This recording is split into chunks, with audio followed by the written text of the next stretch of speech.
This is Hidden Killers Week in Review. A look back at the most prolific stories of the week. This is Hidden Killers with Tony Brueski. Here now, Tony Brueski. Are you curious? Are you wondering what's going on with Bryan Kohberger behind bars? I am. Always interesting to get an update and see how the world behind bars is treating him after admitting to the horrific crimes that he committed. And his lives destroyed and taken. So I'm sorry if he's kind of become that animal in a cage we like poking. Kind of has in some ways, but it's kind of like, well, you signed up for it, didn't you? When you did that, I think you signed up to be the animal that gets poked in the cage by hot coals. And we all watch and go, a little harder. Can you make that one sharper? Figuratively speaking, of course. There's no stage left for Bryan Kohberger. There's no audience, no tension between prosecution and defense. There's no headlines dissecting the shape of his jawline or the color of his suit. All that's gone. What's left is a man stripped down to his inmate number and a cell. His world is a concrete rectangle at the Idaho Maximum Security Institution outside Boise, a facility built for one purpose, containing the most dangerous, high-profile, and unimaginable prisoners the state can hold. When Kohberger stood before the judge in July of 2025 and admitted guilt to the murders of 4 University of Idaho students, Ethan Chapin, Kaylee Gonzalez, Xander Kernodle, and Madison Mogan, the courtroom went silent. It was a plea deal that spared the death penalty, but guaranteed 4 consecutive life sentences with no possibility of parole plus 10 years for burglary. Wasn't a partial victory, it was a permanent exile. The system closed around him, and within days, he was transferred out of the county custody and into IMSI. And as you've been following along with us, he's not having a great time. For Idaho, IMSI is the end of the line. This is the same prison that houses death row, administrative segregation, and the state's long-term restrictive housing units. Kohberger isn't walking a general population yard or sharing a cell with another inmate. He's in J Block, a tiered unit used for inmates classified as too high-profile or high-risk for standard housing. That classification means nothing specific, long-term restrictive housing. Long-term restrictive housing, or LTRH, is one of the most isolating forms of imprisonment in the U.S. It's not a punishment for breaking rules in prison, though it can be used that way. It is a classification for inmates whose profile, crime, or risk factors require extreme control. Kohberger qualifies on every count. High-profile case, quadruple homicide, national attention, the kind of inmate other prisoners either want to attack or exploit. So he lives alone. His cell is roughly 8 by 10 feet, a combination stainless steel toilet and sink. You may have seen pictures. A narrow bed bolted to a wall and enough floor space to pace a few steps back and forth. There's no TV bolted to the wall, no open cell block with communal tables, just a slot in the door for food trays and a tiny window to the outside world. Every time he leaves that cell, whether to shower, see a nurse, or step into the yard, he's restrained. Waist chain, handcuffs, ankle shackles, and an escort. Every single time. That's standard in LTRH. The rules don't bend because of who he is. They are in place precisely because of who he is. Showers happen on a schedule every other day, not whenever he feels like it. As we had heard stories in the jail where he would just take them endlessly. If he misses it, he waits. Outdoor recreation is allowed for 1 hour per day. But outdoor doesn't mean what people think it means. It's not a free yard with a basketball court and weights. It's restrictive housing. Outdoor rec usually means a single fenced enclosure. Some facilities call them dog runs. where an inmate can pace, stretch, or do push-ups under the sky. No more stargazing. No other inmates, no group activity, just the sound of chain link and birds. The rest of his day, 23 of the 24 hours, is spent in the cell. Meals arrive through a slot. Officers pass by on rounds.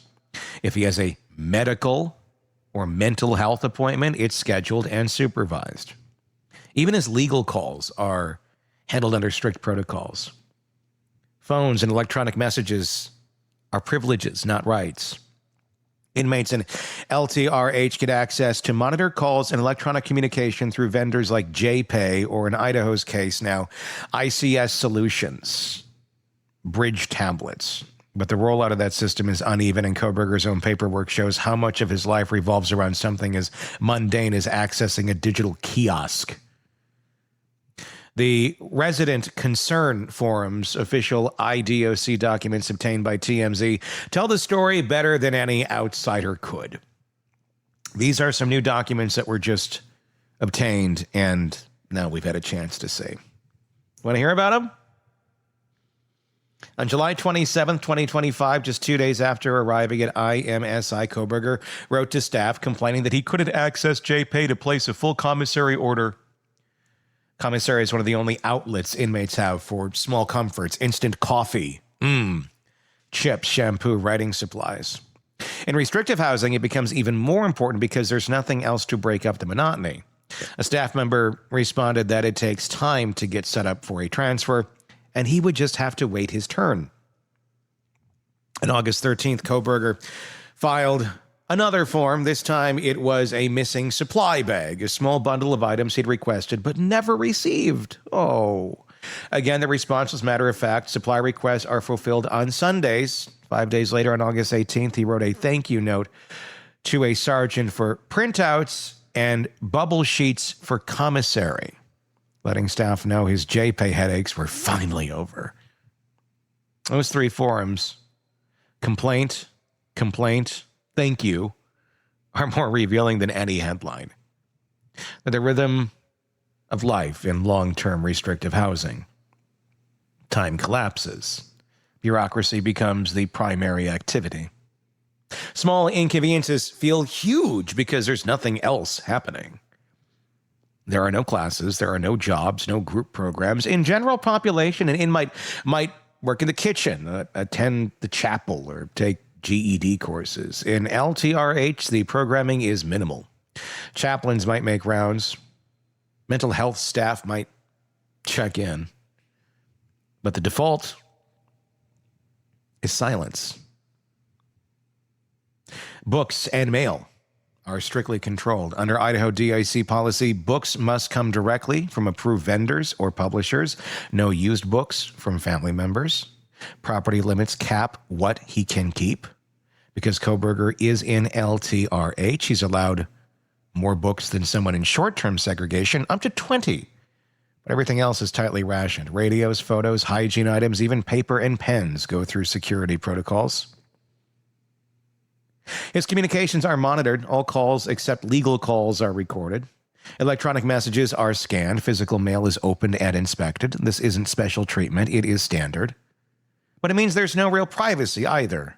No unfiltered contact with the outside world. Any message he receives or sends is under institutional microscopes. Even his recreation and commissary orders are designed to be isolating. Weekly commissary is handled by Keep Commissary Network. Family members can send access secure packages, but everything still has to clear security. For someone like Kohberger, whose case generated national outrage, that means staff are doubtfully careful. Nothing that could be contraband, nothing that could be used to harm himself or others is getting through. And because he's in long-term restrictive housing, his visits are almost certainly non-contact. IMSI's visiting policy for J-Block sets out tiers. Tier 1 may allow contact visits under certain circumstances. Tiers 2 and 3 do not. Those visits are behind plexiglass with a phone handset, if he gets them. For an inmate already cut off from most social interaction, that's just another layer of glass between him and the world. If you zoom out, Kohberger's life now is a case study in what criminologists call administrative segregation. In the 1970s and 1980s, U.S. prisons began building supermax units for exactly this kind of custody. The idea was control. No group activity, no opportunities for violence, no chance for high-profile inmates to be harmed or to harm others. But decades of research have shown that long-term isolation can have profound psychological effects. Even inmates with no mental illness on entry develop anxiety, depression, and cognitive decline after months in segregation. Good. Memory falters, emotions flatten, sleep cycles break down, and time loses meaning. Just like their lives. For someone like Kohberger, whose academic background included studying criminal behavior, the irony is heavy. The man who wanted to analyze criminal minds is now living inside one of the most studied correctional environments in the world. But unlike in a graduate seminar, there's no case study to write. There's no outlet for analysis. There's just a cell, a routine, and a dwindling sense of relevance. We don't have to speculate about his mental state. The records we do have, those forms, those rules, paint a picture of a man whose daily existence is dominated by small bureaucratic tasks. Accessing a digital account, requesting a supply bag, thanking a staff member for a printout. These aren't the acts of someone plotting their next move. They're the acts of someone trying to fill the void. And that's the point. Long-term restrictive housing isn't designed to rehabilitate, it's designed to neutralize. Because some you just can't rehabilitate. You have to dumb down until they die. To remove an inmate from the social and physical ecosystem of the prison so completely that they cannot cause problems, it's a warehouse for the unmanageable. There's a tendency when talking about notorious criminals to imagine they're living in some kind of twisted luxury or that the prison system is coddling them. The truth is, in Idaho, it's the opposite. Kohberger's life is stripped of almost every autonomy. He can't decide when to shower, when to go outside, or even when to make a phone call without pre-approval. His only consistent power is filling out forms and waiting. For the families of the victims, this reality may or may not bring comfort. Some victims' relatives prefer the death penalty, a swifter form of closure. Others prefer life without parole, believing that decades of confinement is a much harsher punishment. But there's no soundbite that captures what life without parole and restrictive housing really means. It's not a headline. It's not a meme. It's 23 hours a day alone in a concrete box for decades until age or illness ends it. There's also no notoriety in that. The media won't cover his commissary order 6 months from now. Neither will we. They won't run photos of his cell after the first year. Interest will fade. That's exactly how the system is built. High-profile inmates go in. The door shuts, and they disappear into a world of routines, forms, and silence. For Kohberger, that disappearance is already underway. His case is no longer a trial. There are no appeals to argue. The courtroom theater is gone. He's become an inmate number in the J block. No more lectures, no more control, just a long countdown of days inside a place designed to make days indistinguishable from one another. Maybe that's the point. The state didn't create a dramatic spectacle to punish him. We created a system that removes the spectacle altogether. In a culture obsessed with notoriety, that's its own form of justice. Because Bryan Kohberger is not on a stage anymore. He's not in a classroom. He's not on the internet. He's in a box.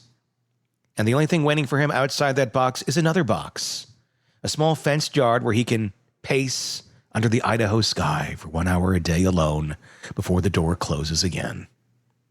That's what life without parole really means. Not redemption, not rehabilitation, not revenge.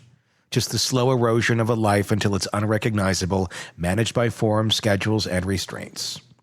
And for a man whose choices inflicted unimaginable pain on 4 families and an entire community, maybe that's as close to as we get for justice. Not spectacle, not mercy, but silence. Give me your thoughts in the comments section on YouTube. Be sure to press subscribe wherever you're listening or watching so you don't miss any of our coverage on this and the many that we cover for you right here. Until next time, I'm Tony Brueski. We'll talk again real soon. Want more on this case and others? Then press subscribe now and don't miss a moment of true crime coverage from Tony Brueski and the Hidden Killers podcast.